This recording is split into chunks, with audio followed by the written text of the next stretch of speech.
Hey all, Glenn Kirshner here. So August was an interesting month on the justice front. It started out on August 1st with Rudy Giuliani giving an interview saying he was kind of okay going to jail, if that's what it came to. And I can't say I've ever heard an innocent person say anything like that.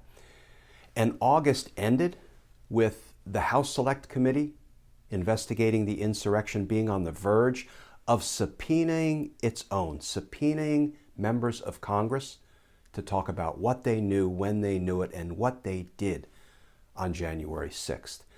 So I think it's fair to say that in the month of August, we continued to trend toward justice. And justice matters. Here's a short recap of the legal stories for the month that was August 2021.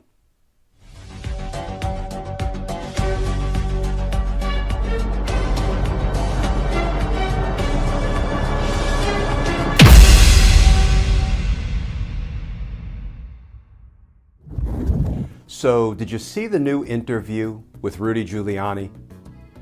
It seems like even Rudy knows that justice is coming for Rudy.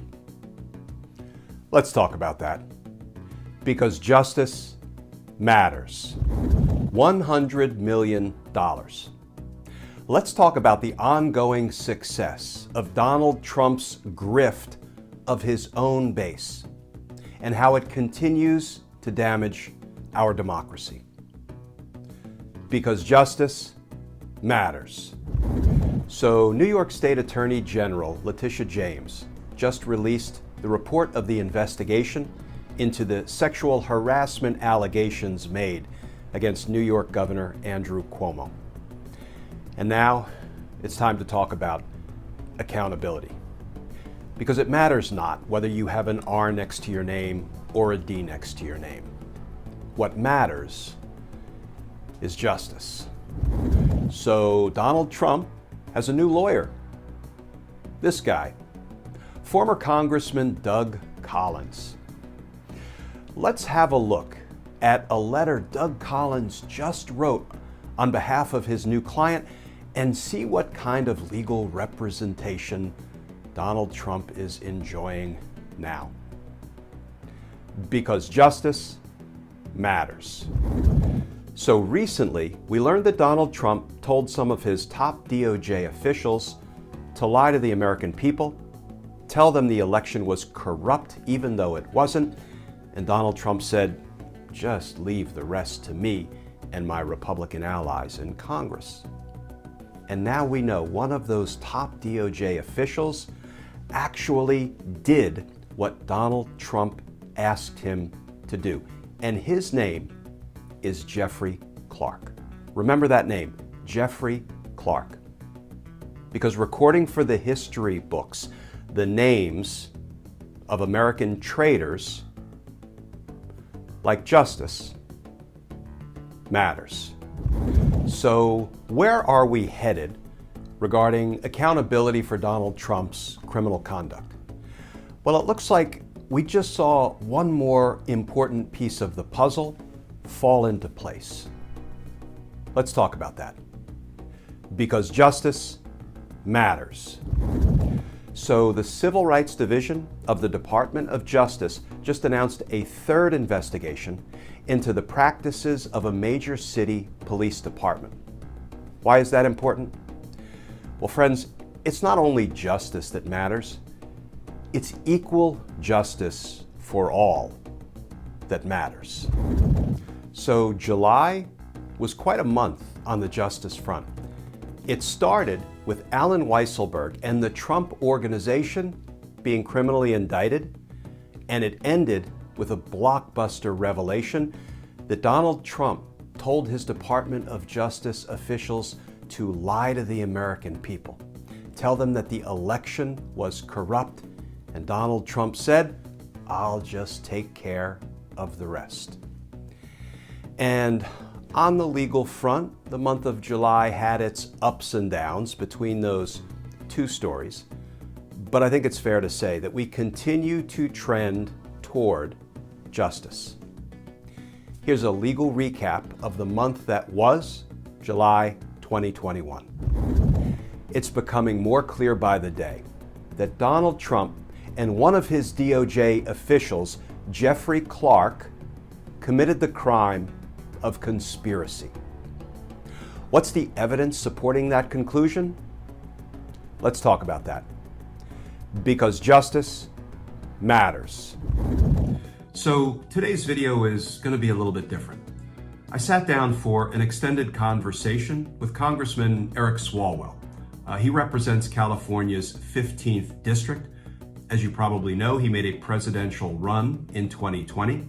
He's a former prosecutor himself, and he served as one of the impeachment managers, prosecutors, in the second Donald Trump impeachment. Congressman Swalwell has written a book. It's called Endgame, and it's his behind-the-scenes perspective of the first impeachment of Donald Trump. And I'll tell you, it is a terrific read, and it just came out in paperback. So here is part one of a two-part series, my extended conversation with Congressman Swalwell about, you guessed it, accountability and justice. Because justice matters. So there is little doubt, in fact, in my mind, there's no doubt, that the Department of Justice is criminally investigating Donald Trump. Let's talk about why that is. Because justice matters. So today's video is part two of my extended conversation with Congressman Eric Swalwell of California. Today we take on the obscenity of gun violence in America and what we can do about it. We talk about some new proposed legislation to help homicide families that lost a loved one to violent crime. We talk about whether accountability is really on the horizon for Donald Trump and his criminal associates. And then we finish up by talking a little bit about our kids. And I ask Congressman Swalwell whether he'd like to see his children follow in his footsteps and make their way into politics. I hope you enjoy this second part of my extended conversation with Congressman Eric Swalwell. So in a piece that I wrote for MSNBC Daily that was published today, I asserted that the Department of Justice must be criminally investigating Donald Trump for his many crimes. Why do I take that position? Well, let's talk about that. Because justice matters. So happy Reinstatement Day, everybody. Because today was the day, we were told, Donald Trump would be reinstated as President of the United States. I'm actually right outside of Washington, D.C., so let's have a look at the National Mall and see what kind of crowds have assembled to celebrate Donald Trump's reinstatement as president. It's not much of a crowd. Sort of looks similar to his crowd at his actual inauguration.